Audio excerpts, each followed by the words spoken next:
Hola, muy buenas tardes a todas las personas que nos están viendo el día de hoy, 27 de agosto, miércoles 27 de agosto, en otra de nuestras conversaciones en Visión Colombia. Visión Colombia es una iniciativa que nace desde la sociedad civil con un enfoque muy concreto, y eso es la defensa de la democracia, del Estado de Derecho y, por supuesto, de nuestro ordenamiento jurídico. El día de hoy hablaremos de unos temas que son muy importantes a nivel coyuntural y a nivel de democracia. ¿Por qué? Ya más que nunca se siente que están arrancando las elecciones, ahora sí, para el próximo año electoral 2026. Se elige Congreso, presidencia, en medio de una coyuntura internacional muy interesante, con una posición de distintos países muy interesante, y sobre todo también muy marcada va a ser esta jornada electoral por los procesos judiciales que ha protagonizado el presidente Álvaro Uribe Vélez. Y para hablar de estos temas tan trascendentales, hoy tenemos un invitado muy importante, el ex vicepresidente de la República y ex embajador de Colombia en los Estados Unidos, Francisco Pacho Santos. Pacho, bienvenido. Ya lo quito. Es un placer estar aquí con ustedes y contigo y bueno, listos a hablar sobre los temas que ustedes con gran importancia y relevancia me pongan sobre el tapete. Pues hombre, Pacho, yo creo que de igual forma que la entrevista pasada, quiero empezar lamentando el atentado, el asesinato, el magnicidio a Miguel Uribe Turbay. Muy triste, y nuevamente enfatizo las condolencias del programa a su familia. Esto cambió las reglas del juego electoral. Quiero empezar por acá porque quiero preguntarte, ¿cómo cambiaron estas elecciones del año entrante después de la muerte de Miguel Uribe? A ver, yo creo que cambiaron de una forma y no cambiaron de otra. Cambiaron en el sentido de que frenaron todo el proceso electoral que estaba llevando a cabo el Centro Democrático, que debería dejar un candidato para el 20, para octubre. Eh, Cambiaron en que, pues, obviamente hay un nuevo candidato que es Miguel Uribe Papá, que ya, pues, que tiene una narrativa y que tiene, digamos, ese, ese, esa terrible tragedia eh, encima. Y no cambiaron porque muy pronto la dinámica política va a cambiar y va a generar discursos totalmente distintos donde la muerte de Miguel va a ser simplemente un elemento. Pero ese elemento creo que tiene una cosa mucho más de fondo y es que el narcotráfico va a jugar un papel mucho más importante en las elecciones que lo que jamás hemos tenido. Si pensamos que las elecciones del 90, donde el narcotráfico mató a Pablo, a Galán, a Luis Carlos Galán, donde mataron a candidatos de la izquierda, donde trabajaron, hecho, donde se dio semejante violencia. Yo en Colombia nunca había vivido bueno, de pronto en el 2002, de una manera distinta, porque pues el presidente Uribe en ese entonces no pudo hacer campaña los últimos dos meses. Le tocó hacerla desde una habitación de un cuarto y por radio. Pero lo cierto es que esa elección del 90 que estuvo permeada por toda esa violencia, hoy, con la muerte de Miguel Uribe, nos muestra para dónde vamos. Vamos a un papel del narcotráfico mucho más grande en las elecciones que nunca jamás en la historia, y con una diferencia frente a los 90 o el 2002 es que no sabemos el presidente qué lado está. Yo no tengo claridad de que el presidente, de hecho, si algún sector se ha beneficiado de estos 3 años del presidente Petro, es el narcotráfico. 270.000 hectáreas, aumentaron 30%, 40% las hectáreas. 2.800, entre 2.600 y 1.800 eh, eh, toneladas métricas de exportación aumentaron en un 40%. En estos 3 años se acabó la erradicación, chao. Crecieron los grupos de narcotráfico de manera brutal. El dinero del narcotráfico que le entró a las FARC y al ELN es inmenso. Es decir, quien se ha empoderado hoy son esas organizaciones ilegales. Sacó narcotraficantes de la calle, de la cárcel para llevarlos a un evento político que mayor prueba de connivencia no puede haber. Y aquí yo no sé si es que la gente no entiende lo grave que fue eso. Y finalmente, pues está proponiéndoles un proceso de paz donde son tremendamente beneficiados. Los narcos saben que en un gobierno de Petro opuesto por Petro y que tenga Petro como digamos, en su entorno, que sería un gobierno del pacto histórico, o como lo van a llamar, es un gobierno que va a favorecer a los narcos. Entonces van a jugársela fundamentalmente. Van a venir más muertos, es posible. Si los narcos ven que alguien puede llegar a la presidencia y les arruina ese camino, eh, yo creo que no van a dudar en matar. Y lo segundo es que van a meter mucha plata, además de la plata que están metiendo que va a meter el presidente, plata que se va a robar y que se están robando del Estado y la van a meter en la política. Van a comprar 1 o 2 millones de votos, los narcos van a hacer una parte similar. Entonces, es la primera vez en Colombia que tenemos unas elecciones donde el gobierno juega como un ente mafioso a ganar y a no permitir unas elecciones transparentes y unas elecciones en igualdad de condiciones. Entonces, la muerte del asesinato de Miguel Uribe es simplemente la punta de un iceberg de lo que se viene. Bueno, pues en primer lugar, Pacho, yo creo que pues esperemos que no haya más muertos, que eso es el tema recurrente que vivimos en Colombia, como lo sugería, por ejemplo, David Bushnell en su libro Colombia, una nación a pesar de sí misma. No nos cansamos de matarnos. En el orden de ideas, siguiendo lo que decías, Pacho, ¿tú crees que en Colombia estamos retrocediendo, que volvimos al pasado? Totalmente, totalmente. ¿Por qué? Totalmente. ¿Cómo? Porque el control territorial que hoy ejercen los narcos y las guerrillas, que no son guerrillas, son organizaciones terroristas y el narcotráfico, volvió a crecer. Estamos viendo cosas que no veíamos sino a principios de este siglo, que nosotros en el gobierno con Álvaro Uribe acabamos. Hoy el control territorial de estas organizaciones está creciendo. Hoy el poder del narcotráfico está creciendo. Y este retroceso no solo tiene que ver con Petro, quiero ser totalmente sincero, esto también tiene que ver con Santos, que fue el primero que desmontó la política antidrogas y el narcotráfico creció. Con Santos el narcotráfico pasó de 440.000 hectáreas a 200.000 hectáreas. O sea, Santos es un gran responsable de la situación de hoy. Ahí el presidente Santos tiene una responsabilidad de la que no se puede desligar. Y creo que el país y la historia tendrán que poner digamos, esa gran lupa encima de esa decisión política que no me cabe la menor duda fue parte de un acuerdo con las FARC, el desmonte de la política antidrogas. Duque, obviamente, pues le quedó grande, se lo digo triste decirlo, pero le quedó grande el país en el tema de la seguridad. Le quedó grande el país en entender lo que estaba pasando con la guerra simétrica de Petro, etcétera, etcétera. No, no redujo una hectárea de coca y creo que pues el no haber utilizado esos 4 años para entender lo que estábamos le abre el camino a Petro y bueno, y ya Petro entra y consolida todo lo que venía atrás. Entonces, eh, sí, bienvenidos al pasado. Pues hombre, muy preocupante y pues por mi parte, pues yo estoy empezando mi vida universitaria, Pacho, yo pues tengo 18 años y pues llevo haciendo política desde más o menos los 11 y la situación que estamos viviendo hoy, no solo en cuanto a la violencia, que es en lo que nos hemos enfocado en el narcotráfico, sino también en la manera de vivir la política desde el odio, desde la polarización o como se llamaba antes, sectarismo, pues es una situación que es desmotivante, desmotivadora por falta de un mejor calificativo. De manera que creo que los jóvenes que hoy hacemos política y estamos viendo todas estas situaciones que se han venido presentando en el país en el marco de la democracia, nos invita a hacer reflexiones importantes. Y en ese orden de ideas, hablando del próximo año, de que volvimos al pasado, como lo veníamos mencionando hace un momento, yo quiero preguntarte qué rol juega el proceso judicial del expresidente Álvaro Uribe, el presidente Uribe, de cual tú fuiste su vicepresidente en su gobierno. ¿Qué rol juega ese proceso judicial que a mi juicio personal está totalmente politizado? Totalmente politizado. Sí, eso no fue un juicio, eso no fue una actuación jurídica o judicial, fue una actuación puramente política, es lo que hoy se llama lawfare.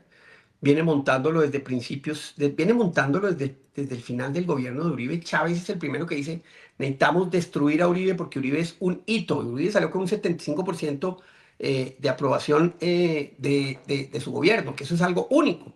8 años y sale con 75% de aprobación.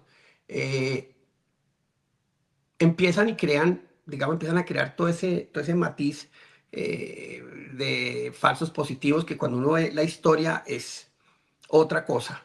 Y estamos precisamente escribiendo un libro muy de fondo para mostrar todo lo que, y estamos montando toda una estrategia para develar toda la mentira que hay alrededor de eso. Eh, hombre, no nos digamos mentiras, Iván Cepeda estuvo en todas las cárceles pidiéndole a mucha gente que hablara en contra de Uribe y el paramilitarismo y les daban beneficios. Eso quedó absuelto, eso finalmente lo dijeron no, pero lo cierto es que hay muchísimas evidencias de que sí, y eso es una demostración de la infiltración y del mecanismo político que, entre otras, Juan Manuel Santos fue parte de esto. Montealegre fue fiscal de él, en fin, y lo que necesitaban era neutralizarlo, y lo han logrado por ahora.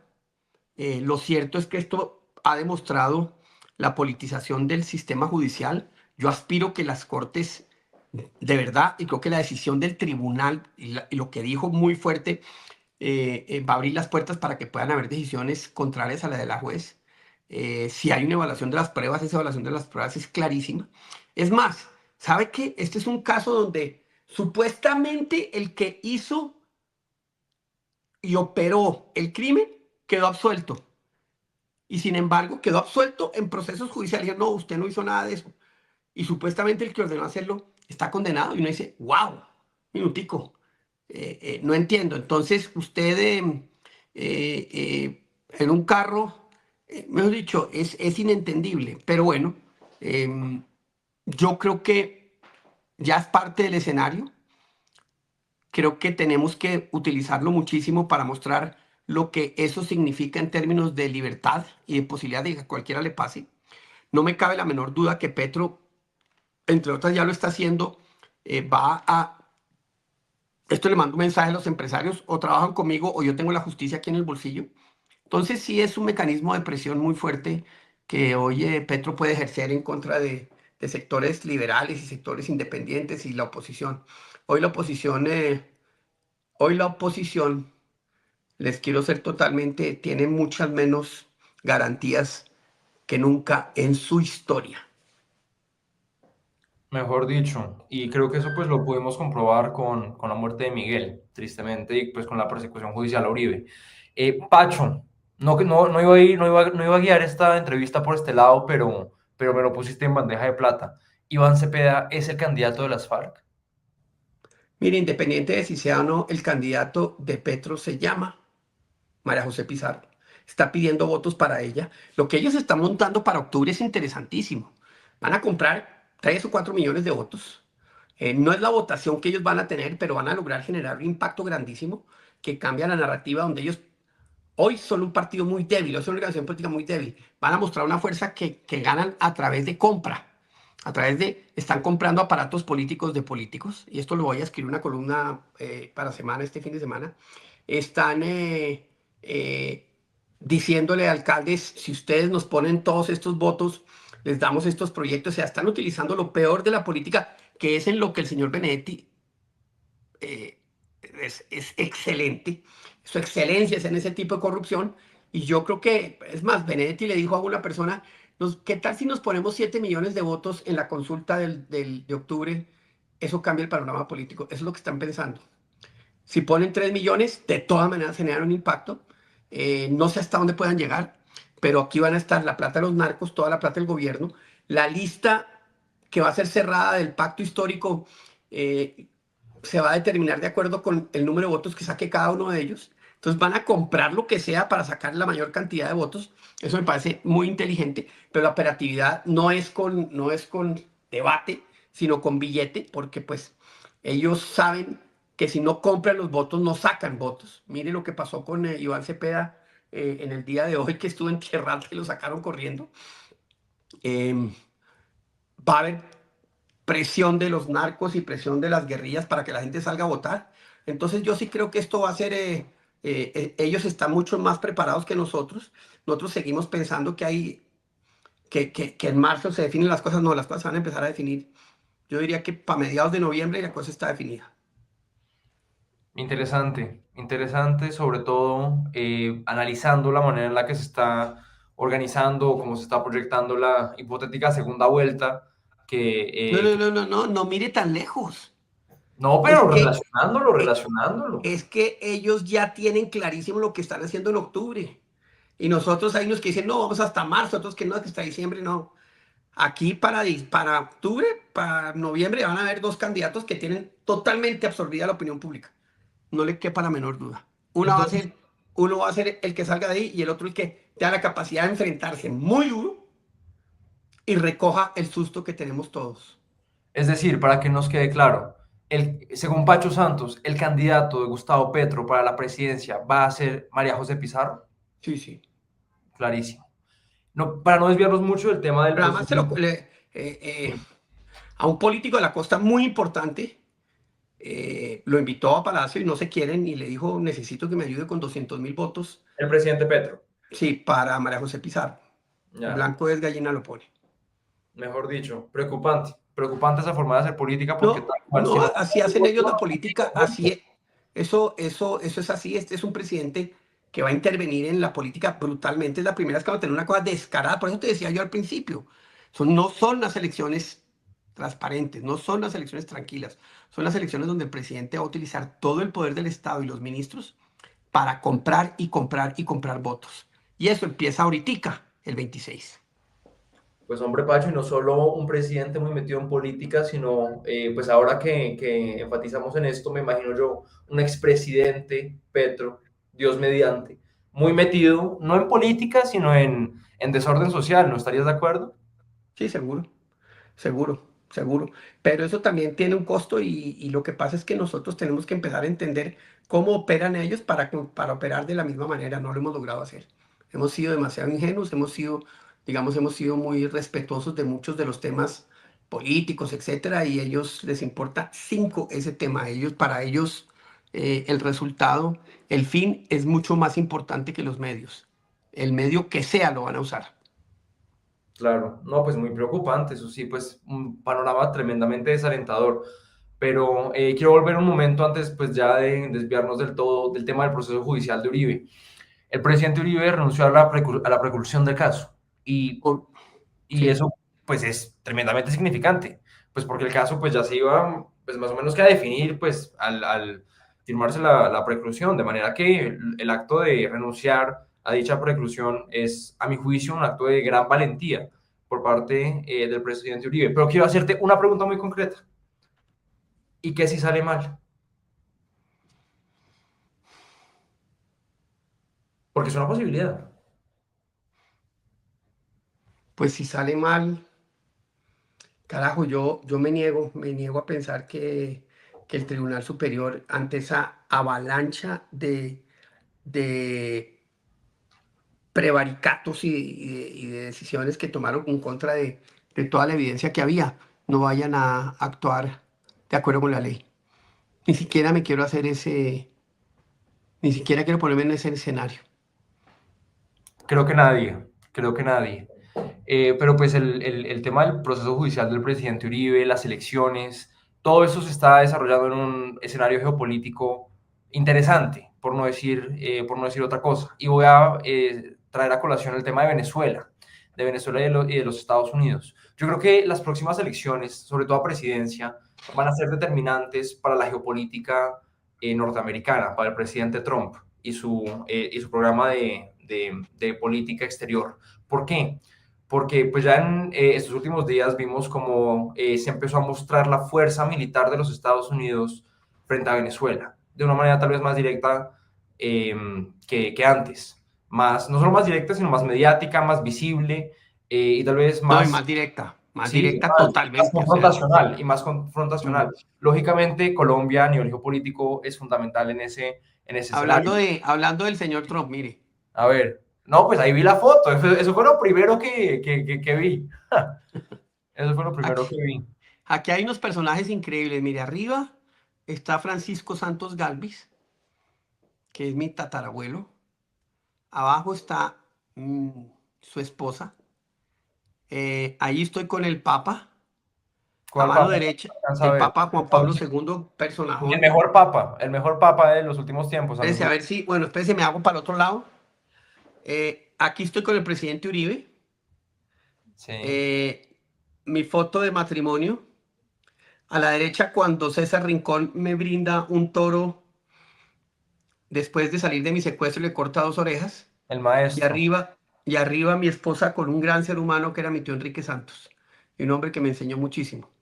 Eso es parte de cómo vivo hoy. Mi escenario donde escribo, donde leo, donde estudio, donde trabajo y donde planeo, porque yo creo que lo que se viene va a ser muy, muy difícil. La gente no ha entendido lo complejo que es esto. Sin duda. Y compartimos ese gusto de tener a los tatarabuelos en la pared. Yo acá también tengo a dos tatarabuelos míos en el fondo. Ese es un tatarabuelo mío por parte paterna y ese pues también. Pero eso es una gran manera de decorar los espacios. En eso creo que coincidimos plenamente. Pero te traigo a Trump como ejemplo porque quien quede presidente de la República necesariamente va a ser un actor Pero fundamental no, pero en la relación mira, de Estados Unidos con ahora, Venezuela. ahora, ¿Cómo ahora va a que lo, ver eso? ¿Cómo se va no, a ejemplificar? ahora que lo planteas, te lo digo muy claramente. Uno, mm, Colombia está en riesgo, como nunca en su historia. Dos, y por eso yo le decía hoy, tenía una entrevista y decía hoy en Estados Unidos, decía hoy, necesitamos que Estados Unidos actúe como lo han dicho, la fiscal, hay que decapitar ese cartel, el cartel de los soles. Necesitamos que lo decapiten rápido. Es más, hoy estaba viendo un trino de Maybor Petit, que es una gran periodista venezolana, que ha cubierto muchos sobre cómo Lula eh, y Maduro habían ya cuadrado una salida de Maduro, lo iban a sacar los militares brasileros y los mismos militares dijeron, nosotros no nos metemos en eso, los militares brasileros. Pero lo cierto es que estamos viendo el final de esta dictadura, necesitamos que sea rápida, pero que entiendan que no pueden quitar el ojo a Colombia, porque los que están detrás de esa dictadura, Cuba, China, Rusia, Irán, Foro de Sao Paulo, las FARC, el ELN, Hezbollah, todos ellos tienen los ojos puestos en Colombia porque saben que Colombia Colombia puede seguir ese camino y que para ellos sería muchísimo más favorable. Entonces, yo sí creo que es importante que ellos tomen la decisión de Venezuela, me parece fundamental, pero que tengan el ojo sobre Colombia porque lo de Colombia es muy grave. De acuerdo, plenamente. Y perdóname la pregunta tan problemática, pero a tu No, juicio, no. ¿quién es la persona que puede manejar acertadamente esa situación, que pues no es para nada fácil? ¿Quién es la persona ideal, indicada para asumir las riendas del país? Yo creo que ahorita lo que va a pasar es que quien recoja el miedo más, porque lo que viene el 26 va a ser un pánico absoluto del 70% de los colombianos, quien logre recogerlo va a ser el que va a ser el que se va a quedar con toda la oposición. No sé quién sea, pero lo cierto es que vamos a necesitar alguien que sobre todo tenga los cojones para tomar las decisiones complicadísimas que se van a tener que tomar para recuperar el Estado de Derecho, para acabar con toda la vagabundería que este gobierno infiltró, para combatir con todo el rigor los criminales y volver a reforzar a las fuerzas militares y de policía, poner el país a crecer nuevamente, recuperar la industria de Ecopetrol, la industria de gas y dejar a Colombia otra vez con futuro y toca hacerlo en 4 años. Y que además tenga la claridad que hay que montar una sucesión de gobiernos que permitan que esto se mantenga durante muchos años, porque el daño que hizo Petro y que le está haciendo Petro a la institucionalidad, a la democracia, a la separación de poderes, no tiene nombre. Tenaz, muy preocupante. Y pues siendo muy respetuosos del tiempo, que hacerte una última pregunta. Sin Claro. lugar a duda, Colombia tiene que hacer un esfuerzo comercial, económico muy importante, pero creo que también tenemos que pensar en la parte diplomática.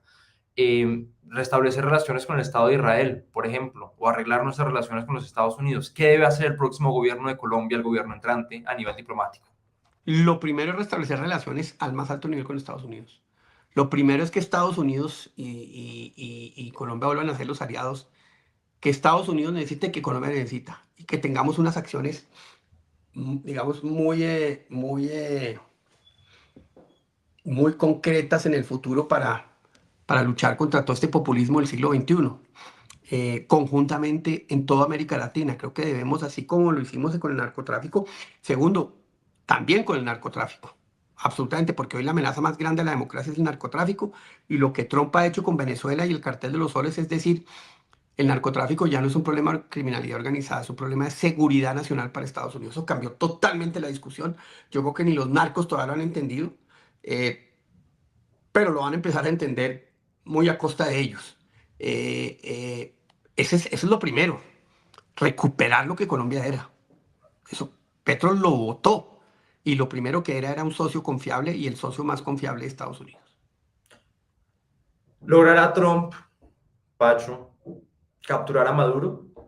¿Lo va a Estoy lograr seguro, y tendrá repercusiones para Colombia? tiene muchas repercusiones para Colombia y estoy seguro que sí. ¿Por qué? Porque usted no moviliza todos esos barcos, usted no dice que va a decapitar, su fiscal general decapitar el cartel de los soles, usted no dice, su vocera dice que este señor no es un presidente, sino un narcotraficante jefe de un... O sea, ya armaron todo el tema político y ahora van por el tema que no es difícil tampoco, le quiero ser sincero. Eso no es una invasión. Esas son operaciones estratégicas de rescate o así, para sacarlos. Eso se va a dar. Pues esperemos a ver qué Ay, pasa. sí. Eh, Mire, yo rezo todos los días, todos, porque sí. todos, yo creo que todos lo hacemos, o al menos yo lo hago, porque sí es un Yo tema también. que a mí me genera profunda preocupación. Pero pues, bueno, Pacho, pues muchas gracias por acompañarnos el día de hoy, a nuestra audiencia, agradecerle pues por su atención, por supuesto, los invitamos a seguir sintonizados, a seguir atentos a estas conversaciones en Visión Colombia, a compartir esta conversación con el ex vicepresidente de la República, Francisco Santos, ex embajador en los Estados Unidos, y poder tenernos en cuenta para las futuras conversaciones con otros invitados muy especiales en este programa. Pacho, muchas gracias por aceptar la invitación. Andrés, gracias y un abrazo a todos los compatriotas que vieron este programa.